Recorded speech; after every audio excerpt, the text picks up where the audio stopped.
Is a cash-based society sustainable in the age of coronavirus? Hoarders say yes, health experts say maybe, and the visionaries say no. COVID-19 is the catalyst for systemic payments change. This wrecking ball of a virus stands to change the way consumers and businesses think about their use of physical currency. In many countries, cash is already on the margins, for example, Sweden, whose central bank is actively examining digital alternatives. Cash is slowly receding from American life as well, though not as dramatically as it has for the Swedes. Cash comprised some 26% of transactions in 2018, down 4 percentage points from the previous year, according to the Federal Reserve Bank of Boston's most recent annual diary of consumer payment choice.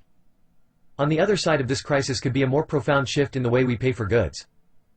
In the short term, though, coronavirus is spooking some people into limiting their interactions with bills of all forms. The question is, if we're all forced into social isolation, well, cash isn't much good, said Dave Birch, director of Consult Hyperion and a longtime advocate of digitization. But what else is better? Dirty money? Probably not. Governments now mandate what health experts and doctors implore: don't leave your house except to buy food and medicine, and keep 6 feet of distance from others when you do. And don't shake hands. In light of that mandate, exchanging paper money seems absurd. Those colorful cloth and paper stores of value pass directly between hands all the time, collecting, and maybe spreading, a veritable universe of unknown microbes up and down the chain. The mere possibility that SARS-CoV-2, this novel coronavirus scientific name, could be among them has prompted countries to swiftly move away from person-to-person cash exchange. German Chancellor Angela Merkel paid by card on a recent trip to the grocery store, breaking with her nation's cash tradition and limiting her direct interaction with the cashier. See also, how a flurry of digital dollar proposals made it to Congress. Businesses, too, are beginning to tout no-contact services, including DoorDash and Grubhub, 2 food delivery services getting blitzed with orders as people stay home. Rather than handing customers their orders, drivers leave packages at the door. Governments have gone even further. In China, where the virus started its spread, the central bank ordered the sterilizing of potentially contaminated banknotes and only distributed new notes after a 14-day quarantine. South Korea has reportedly taken similar measures. But it's not yet clear how effective or necessary these efforts are in the fight to stop COVID-19. While researchers believe the virus can sit and spread on surfaces, they do not know yet if it can be transmitted on currency. The Federal Reserve told CoinDesk it's not overly concerned about cash-based viral transmission. Currently, the Centers for Disease Control (CDC) has determined that COVID-19 spreads mainly through person-to-person contact, a spokesperson said when asked if the central bank was considering destroying potentially infected banknotes. However, while it won't be destroying money, it does have a contingency stock of clean bills ready to go and is staying in close contact with the CDC in case the thinking changes. Bank on it. In the absence of a scientific determination, banks are deploying a mix of tactics to battle contagion fear, including asking consumers not to hoard paper money at home. The Colorado Bankers Association begged consumers to keep their cash in the bank, in a March 18 press release. A single dollar bill can be home to as many as 3,000 different bacteria and has changed hands upwards of 1,000 times, CBA said, proclaiming bank deposits as a prudent defense against contamination. By contrast, the Federal Deposit Insurance Corporation (FDIC) and Office of the Comptroller of the Currency have encouraged financial institutions to work with communities in responding to COVID-19, in part by asking them to raise ATM daily withdrawal limits. The FDIC recognizes that such efforts serve the long-term interests of communities and the financial system when conducted with appropriate management oversight, the agency said. The regulator is nonetheless encouraging Americans to keep most of their cash in the bank. It reminded consumers that FDIC-insured banks remain the safest place to keep their money, in a March 18 press release. The last thing that you should be doing is pulling your money out of the banks now, thinking it's going to be safer someplace else, Federal Deposit Insurance Commission Chair Yelena McWilliams said in a widely shared March 24 video. She also warned against mattress stuffing, saying, "It didn't pan out well for so many people." See also, don't apply 2008 thinking to today's crisis. In addition to the public health concerns, these organizations are trying to get ahead of a potential bank run. COVID-19 threatens to trigger an economic downturn comparable in some respects to the Great Depression, during which panicking consumers, fearful of bank failures, withdrew their cash deposits en masse.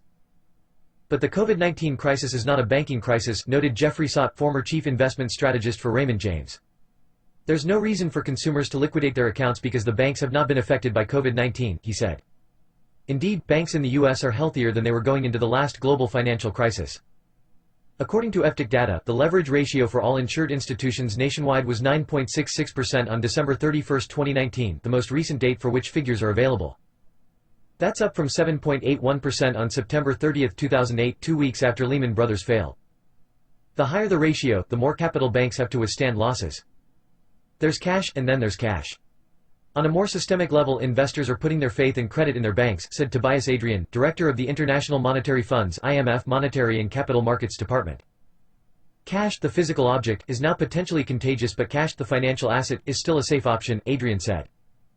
The global equity sell-off has seen investors move over to safer assets, of which cash in the bank is certainly one, he said. Bank deposits are a form of safer asset like digital cash. Nevertheless, consumers have apparently begun lining up for small-scale cash withdrawals. Already bulking up on canned goods and toilet paper, consumers are reportedly building out their physical cash reserves with repeated trips to the ATM. Cash, the physical object, is now potentially contagious, but cash, the financial asset, is still a safe option. They're not necessarily losing faith in the banking system specifically. Rather, said sociologist Andreas Folkers, these hoarders of cash, cans, food, medicine, anything, are reacting to a wider breakdown in society's day-to-day routine that strips them of trust overall. When expectations of what the normal state of things is and what can be expected in the future break down, this immaterial or social intangible resource of trust gets lost, said Folkers, a researcher at the University of Gießen's Institute of Sociology in Germany. This is definitely one reason why people cling to very tangible or material goods in times of crisis, because that's something they can hold on to without being dependent on trusting people and trusting the state of events, he said. Put simply, during a crisis it's easier to trust the money in your hand than it is the money in the bank, whether or not you have reason to believe that the intangible money is under any specific threat. Privacy concerns. Governments and the private sector have an opportunity to build robust payment and value transfer systems that work in ways cash can't, said Birch. He points to China's Alipay. With nearly 55% market share as of Q3 2019, it's the e-payments giant in Chinese consumerism, a tenet of daily economic life. That prevalence makes it a valuable asset in China's fight against coronavirus.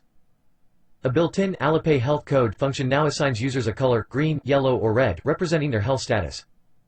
See also, privacy advocates are sounding alarms over coronavirus surveillance. It's an ingenious way to track users' potential exposure to coronavirus, Birch notes. Green users, presumably those who have tested negative for the virus, are allowed to move about the public, and they scan QR codes to check into densely populated areas like subway cars as they do. If somebody in the subway car is found to have the virus, you don't have to test everybody on the train, you only have to test people in the car, Birch said. But Alipay health codes tracking and tracing may grant the Chinese government a wide-open backdoor. A New York Times investigation found the program forwards users' locations and personal information to servers at every scan point. The forwarding function's name? Report info and location to police. Alipay health code amounts to a startlingly effective and strikingly pervasive surveillance apparatus hard-coded into consumers' electronic payments portal of choice. Swap government for Facebook though, Birch said, and the reality may feel a bit closer to home. He argues that two surveillance systems prevail. You have the Chinese system, where the government spies on you and knows everything you do, and you have the American system, where companies spy on you and know everything you do, he said.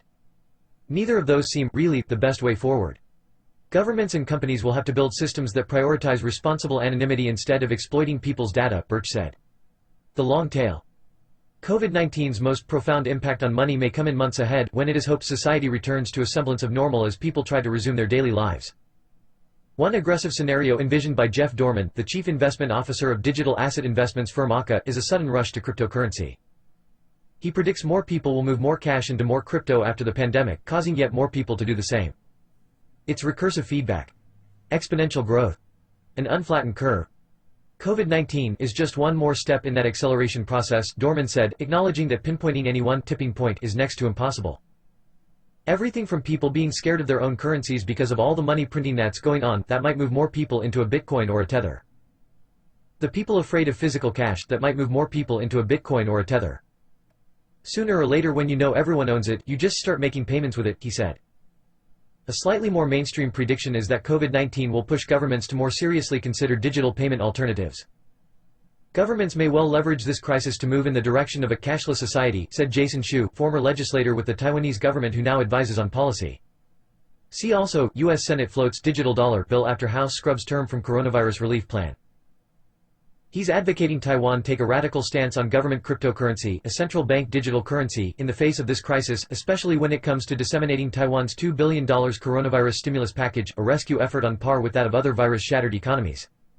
I'm now advising the government to set up a blockchain-based cryptocurrency deployment method to deploy this stimulus package, Shu said. In the meantime, Adrian at the IMF said he's turning to established contactless cash alternatives whenever possible to limit exposure to the virus. He predicted non-contact payment methods will remain appealing post-crisis, perhaps as a holdover from these maniacal days of no social contact, at least not within 6 feet.